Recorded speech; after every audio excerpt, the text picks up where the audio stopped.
अलैकुम जनाब। 4 बच्चे ने मेरे, ट्रेन थले आया 4 साल हो गए ने।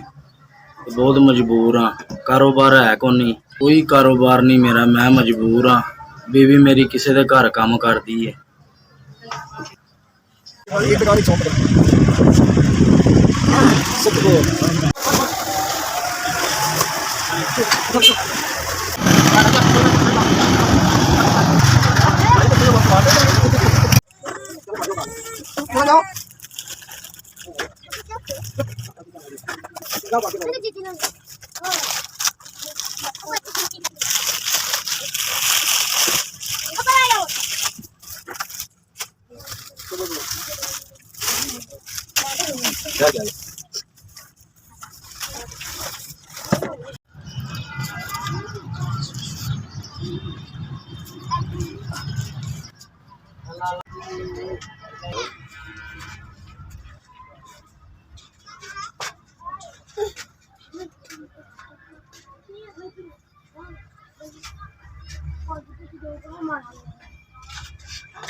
कौन गया थोड़ी ना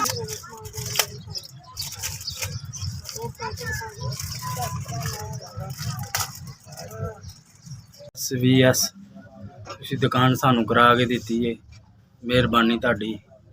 मैं मजदूर आदमी सी ते 5000 रुपया तुसी ला के दिता, मेहरबानी तुहाडी। मैं पाहज आदमी दा, तुसी मैनू कारोबार ते लाता, मेहरबानी तुहाडी। SVS तुसी दुकान सानू करा के देती है, अल्लाह पाक तुहानू तंदुरुस्ती देवे, मेहरबानी। SVS तुसी साडे रिज़क दा जरिया बने, तुहाडी बड़ी मेहरबानी।